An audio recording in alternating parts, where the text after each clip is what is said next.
이번에 분석할 경기는 8월 13일 저녁부터 진행하는 J리그와 슈퍼컵 그리고 잉글랜드컵 해외 축구 경기입니다. 토방에서 여러분의 머리를 식혀드리기 위해 준비한 분석입니다. 배당 흐름 및 변경되는 이슈에 대해서 최종 조합이 변경될 수 있으니 실시간으로 정보를 받으실 수 있는 분석방에 입장하시는 걸 추천드립니다. 분석방 입장은 영상의 댓글을 클릭하시면 손쉽게 무료로 입장이 가능합니다.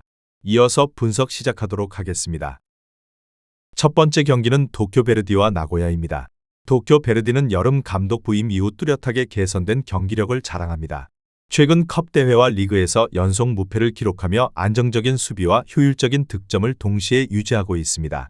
시바타 슌페이와 이노우의 다이키를 중심으로 한 공격 전개는 짧은 패스를 기반으로 빠르게 측면으로 전환되며 특히 좌우 풀백이 적극적으로 오버래핑의 다양한 공격 루트를 만들어내고 있습니다.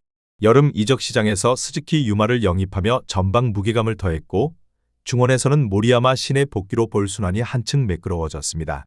최근 홈 경기에서는 높은 점유율을 유지하며 상대를 몰아붙이는 경기 운영이 돋보였고 컵 대회에서는 실점을 최소화하며 안정적인 경기를 펼쳤습니다. 이번 맞대결에서도 홈 2점을 살려 수비 뒷공간을 최소화하고 세밀한 전개로 상대 수비 라인을 흔드는 전략이 예상됩니다.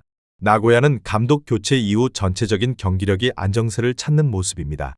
쇼 이나가키가 경기의 중심에서 활발히 움직이며 좌측 중심 공격 전개가 여전히 팀의 강점입니다. 여름 이적 시장에서 유야 야마기시와 모리시마 츠카사를 영입하며 공격과 중원을 강화했지만 전체적으로 빌드업 속도와 결정력에서 기복이 있는 편입니다. 카스퍼 융커는 여전히 전방에서 위협적인 움직임과 골 결정력을 보유하고 있어 세트피스나 측면 크로스를 통한 득점 루트가 유효합니다.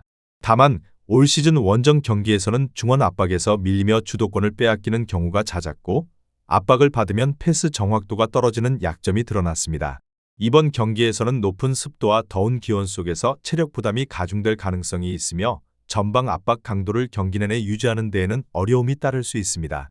결론을 말씀드리자면 이 경기는 도쿄 베르디가 홈에서 주도권을 잡으며 나고야의 빌드업을 차단하려는 양상으로 전개될 가능성이 높습니다. 베르디는 중원과 전방에서의 유기적인 움직임과 짧은 패스 전환으로 나고야의 수비 라인을 흔들고 상대가 체력적으로 떨어지는 후반전에 더욱 위력을 발휘할 수 있습니다. 나고야는 전방에서의 개인 기량을 활용해 역습을 노리겠지만 베르디 수비의 기민한 위치 선정과 커버 플레이에 막혀 결정적인 기회를 얻기 어려울 것으로 보입니다. 양 팀의 최근 흐름과 전력 변화를 종합하면 베르디가 경기 후반 한 번의 기회를 살려 접전 끝에 승리를 거둘 가능성이 큽니다. 도쿄 베르디의 승리와 언더를 추천드리는 경기입니다. 두 번째 경기는 파리 생제르맹과 토트넘입니다. 파리 생제르맹은 이번 유로파 슈퍼컵에서 챔피언스리그 우승팀다운 면모를 보여주기 위해 최상의 전력을 준비했습니다. 여름 이적 시장에서 루카스 셰발리에와 일리아 자바르니를 영입하며 골문과 수비를 강화했으며 핵심 자원 대부분이 정상적으로 소집됐습니다. 다만 중원의 조앙 네베스가 클럽 월드컵 결승전 퇴장으로 이번 경기 출전이 불가능해 중원 조합에서 변화를 줄 수밖에 없습니다. 골키퍼는 도나룸마 대신 루카스 셰발리에가 주전 출전할 가능성이 높아 큰 경기 경험이 적은 신의 골키퍼의 안정감이 중요한 변수가 될 전망입니다. 루이스 엘리케 감독은 짧고 빠른 패스를 기반으로 한 공격 전환 속도와 좌우 폭넓은 전개를 통한 공간 활용으로 토트넘 수비를 흔들 계획입니다. 특히 측면의 바르콜라와 크바라츠엘리아가 수비 배후 공간을 파고드는 움직임은 PSG 공격의 결정적 패턴이 될 가능성이 높습니다. 토트넘은 손흥민과 제임스 메디슨이 빠진 상태에서 경기에 나서야 하지만 쿠두스, 팔리냐, 텔 등 여름에 영입한 선수들이 이미 전술에 적응하며 주전 자리를 확보했습니다. 토마스 프랭크 감독은 전방에서부터 강한 압박과 세트피스를 활용한 득점 루트를 중시하는데 카스퍼 융커와 브레넌 존슨이 이를 잘 실행하고 있습니다. 중원의 팔리냐는 저지력과 전방 압박의 중심축 역할을 하며 쿠두스는 우측면과 중앙을 오가며 공격의 변화를 줍니다. 다만 메디슨 부재로 인한 중앙 창의성 부족과 손흥민의 속도와 골 결정력 부재는 분명한 약점으로 남아 있습니다. 따라서 토트넘은 경기 초반 수비 라인을 높이지 않고 역습 상황에서 빠른 전환으로 PSG 수비 뒷공간을 공략하려 할 가능성이 큽니다. 결론을 말씀드리자면 이 경기는 PSG가 점유율을 바탕으로 주도권을 잡고 토트넘은 압박 해제를 통한 빠른 공격 전환을 노리는 양상으로 흐를 것으로 보입니다. PSG는 전방의 다양성과 높은 패스 성공률을 활용해 토트넘 진영을 압박할 것이며 토트넘은 세트피스와 빠른 측면 침투로 균형을 맞추려 시도할 가능성이 높습니다. 네베스의 결장에도 불구하고 PSG는 좌우 측면에서의 우위를 통해 골 기회를 만들 것으로 예상되며 토트넘이 한 차례 반격에 성공하더라도 PSG의 공격력과 마무리 능력이 이를 상쇄할 가능성이 큽니다. 최종적으로 파리 생제르맹의 승리와 언더를 추천드리는 경기입니다. 다음 경기 분석에 앞서 여러분들께 중요한 한 가지를 알려드리려고 합니다. 모든 사람들이 각자의 분석법이 있고 다양한 루틴이 존재합니다. 배당을 분석하는 사람, 결장자를 분석하는 사람, 그날의 팀의 컨디션을 분석하는 사람 등 다양하게 있습니다. 제가 운영하고 있는 분석방에서는 모든 분들의 분석을 한눈에 확인하실 수 있으며 100% 무료로 운영을 하고 있습니다. 금전적인 요구를 하지 않기 때문에 누구나 입장 가능하며 분석 자료를 확인하실 수 있습니다. 프로토는 혼자서 하는 것보다는 여러 명의 분석 자료와 조합픽을 확인하며 하는 것이 적중에 있어서 더욱 유리합니다. 여러분들도 혼자 하지 마시고 제가 운영하고 있는 3,000명이 계시는 분석방의 입장에서 정보를 확인하시는 걸 추천드립니다. 댓글에 있는 영어를 클릭하시면 분석방 입장이 가능합니다. 마지막 경기는 버밍엄과 셰필드입니다. 버밍엄 시티는 리그 복귀 후 치른 경기에서 조직력과 전술적 완성도를 함께 보여주며 긍정적인 흐름을 이어가고 있습니다. 크리스 데이비스 감독 부임 이후 짧은 기간임에도 불구하고 팀은 안정적인 수비와 효율적인 역습 전개를 특징으로 하고 있으며 이번 경기에서도 리그와 마찬가지로 1군 위주의 선발 라인업을 내세울 전망입니다.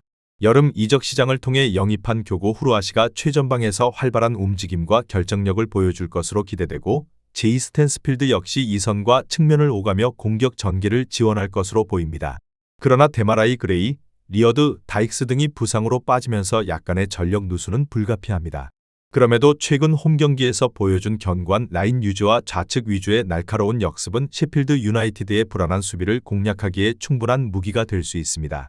셰필드는 루벤 셀레스 감독이 지휘봉을 잡고 첫 경기를 치렀지만 브리스톨 시티전에서 대패하며 수비 조직력에 큰 허점을 드러냈습니다. 주전 센터백 잭 로빈슨이 부상으로 결장하고 있어 후방 라인 안정성 문제는 여전히 현재 진행형입니다. 주장 역할을 수행할 노링턴 데이비스가 수비를 이끌지만 측면 수비에서의 공간 노출은 이번 경기에서도 리스크가 될 수 있습니다. 중원 핵심 올리 아블레스터까지 빠진 상황에서 구스타보 하메르가 중원에서 공수 연결고리 역할을 맡아야 하며 타이레스 캠벨과 루이 베리가 전방에서의 마무리를 책임질 전망입니다. 공격 전개에서는 좌측에 치중되는 경향이 강하며 롱패스를 이용한 빠른 전환이 주요 전략이 될 것으로 보이지만 만약 중원에서 압박에 맡길 경우 경기가 쉽게 풀리지 않을 가능성이 높습니다. 결론을 말씀드리자면 이번 경기는 홈팀 버밍엄 시티가 전술적 밸런스와 최근 분위기에서 우위를 보일 것으로 예상됩니다. 버밍엄은 후루아시와 스탠스필드를 활용한 전방 압박과 빠른 측면 돌파로 셰필드 유나이티드의 수비를 공략하며 기회를 만들 가능성이 큽니다. 셰필드는 세트피스와 빠른 측면 역습이라는 뚜렷한 무기를 가지고 있긴 하지만 현재 수비 구성의 불안정성과 주전 결장으로 인한 전력 약화가 발목을 잡을 것으로 보입니다. 경기 양상은 버밍엄이 경기를 주도하는 가운데 셰필드가 간헐적으로 반격하는 형태로 전개될 가능성이 높으며 홈의 기세와 공수 전환의 속도에서 앞서는 버밍엄이 근소한 차이로 승리를 거둘 것으로 판단됩니다. 버밍엄 시티의 승리와 오버를 추천드리는 경기입니다. 본인의 생각과 비슷하다면 한번 도전해보시는 것도 나쁘지 않다고 판단됩니다. 내일 새로운 영상으로 찾아뵙겠습니다. 시청해주셔서 감사합니다. 프로토는 단지 운으로 하는 게임이 절대 아닙니다. 모든 분야의 전문가들이 존재하듯 프로토도 분명 전문가들이 존재합니다. 경기 시작 전에 다양한 분석 자료 확인은 필수이며 가장 중요한 정보력이 수익의 80% 이상 지분을 차지하고 있습니다. 수익을 원하시는 분들은 이상한 곳에 가입비 내고 가입하지 마시고 유튜브에서 여러 가지 영상을 찾아보신 뒤에 해당 영상 등을 참고하여 베팅하시는 걸 추천드립니다. 오늘도 영상을 시청해 주셔서 감사드리며 행복한 하루 되시길 바랍니다.